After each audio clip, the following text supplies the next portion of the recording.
Bonjour à toutes, bonjour à tous, bienvenue pour un nouveau journal sur 8 Mont-Blanc. Nous sommes le mardi 19 septembre 2023, à la une de l'actualité ce soir. L'ensemble des destinations qui composent Savoie-Mont-Blanc se sont déplacées dans la capitale ce mardi. L'occasion de se positionner face aux évolutions du milieu, on y reviendra dans un instant avec un reportage complet de Lucas Ruche qui était sur place. Puis nous nous tournerons vers Albertville qui accueille depuis près d'une semaine déjà les championnats d'Europe de pétanque.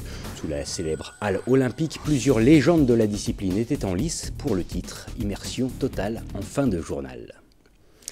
Mais avant de développer ces titres, l'actualité de ce mardi a été marquée par la démission de 10 élus des groupes d'opposition du conseil municipal de Rumilly. Conséquence directe, la commune devra repasser par la case élection ayant perdu plus d'un tiers de ses élus.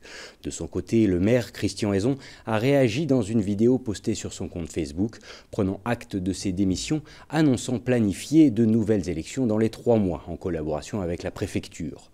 Le premier édile concluant son intervention en précisant que cette action, qu'il qualifie d'opération politicienne, va vraisemblablement bloquer le fonctionnement de la ville et de la communauté de communes, ne pouvant désormais plus procéder à des délibérations.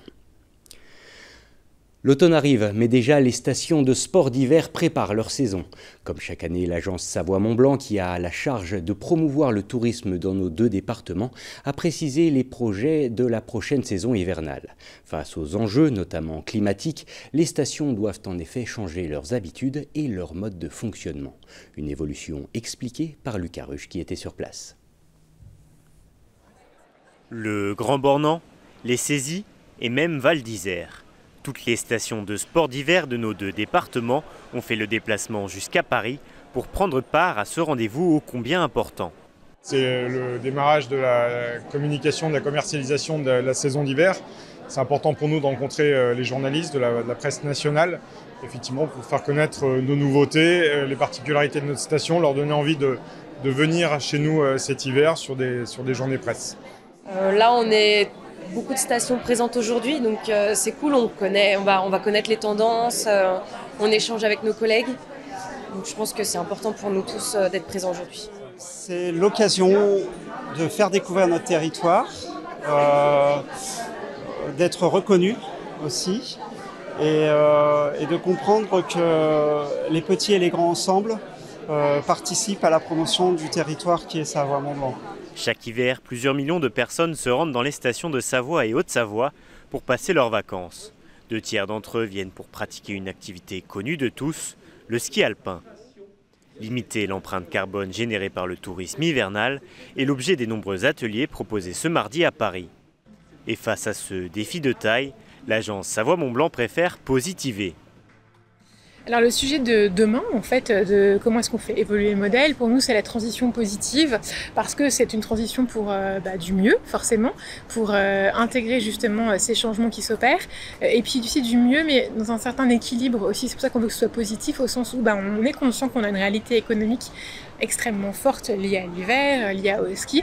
Donc c'est comment est-ce qu'on réussit à maintenir au maximum un équilibre avec ces retombées économiques, mais aussi des nouvelles activités, de nouvelles façons de faire les choses qui rééquilibrent avec un impact positif ou plus positif sur l'environnement et la façon de faire notre activité. Lors de la conférence de presse, l'agence Savoie-Mont-Blanc a annoncé la promotion de son offre Go Savoie-Mont-Blanc. Cette offre permettra à chacun de se rendre dans les stations de Savoie-Mont-Blanc en limitant au maximum son empreinte carbone. On revient à présent dans nos départements. À Saint-Gervais, le projet d'ascenseur fonctionnant grâce aux eaux usées vient de franchir un cap ce week-end. En effet, le premier rail a été posé. Un geste symbolique mais qui témoigne à lui seul de l'avancée du chantier. À terme, le dispositif devrait permettre de relier le Fayet à Saint-Gervais en à peine 5 minutes. Plus d'explications avec ce reportage de Kezia Poudou. C'est au cœur du parc thermal du Fayet que l'une des gares de l'ascenseur à eau usée se construit. Si pour l'heure seul un rail a été installé, c'est une étape symbolique pour la commune de Saint-Gervais. C'est le début d'une histoire qui s'achève puisque la réalisation met fin au rêve, met fin à une idée.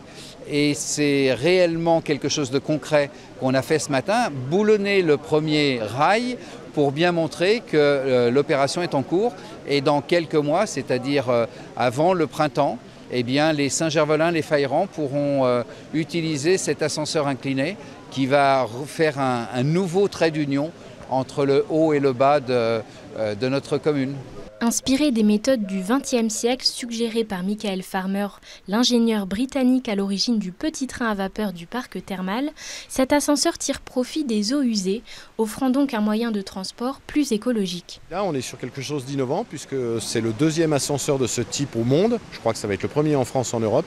On va se servir des eaux usées qui transitent dans les colonnes d'eau de Saint-Gervais, d'eau usée, pour, sans consommer d'énergie, prendre les gens des thermes, au niveau des thermes, et les remonter ou les descendre au cœur de Saint-Gervais.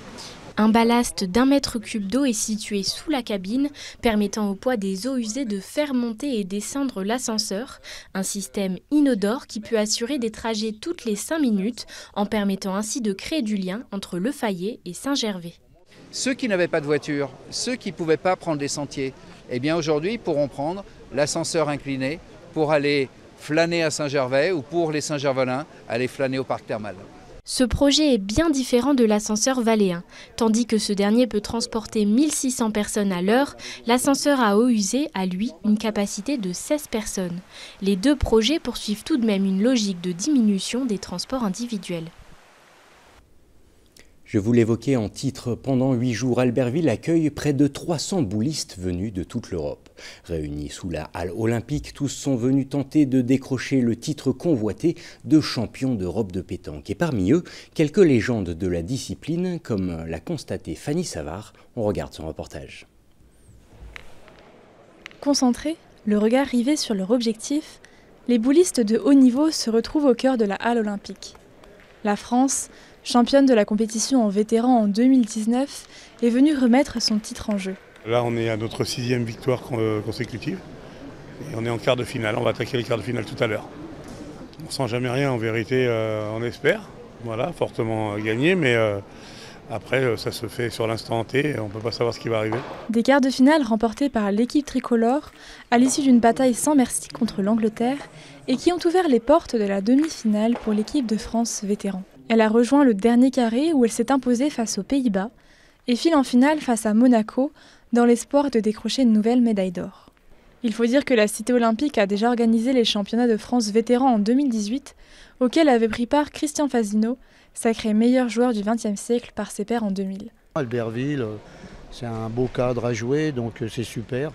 Voilà. J'avais été champion de France à Albertville en triplette en vétéran, donc c'est vrai que ça fait plaisir de revenir ici.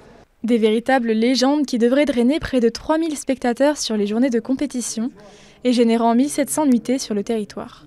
Un défi de taille qui a demandé beaucoup d'anticipation de la part du comité d'organisation.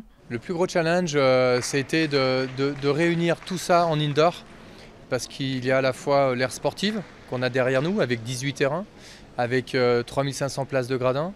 Il faut des espaces pour les joueurs, il faut des espaces pour la restauration, il faut des espaces buvettes, le village.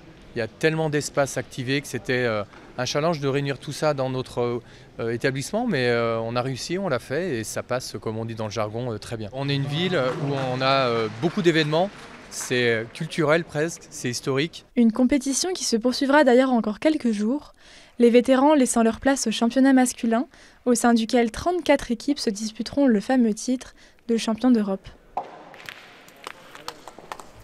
Et nous voilà déjà arrivés au terme de ce journal. Merci à toute l'équipe.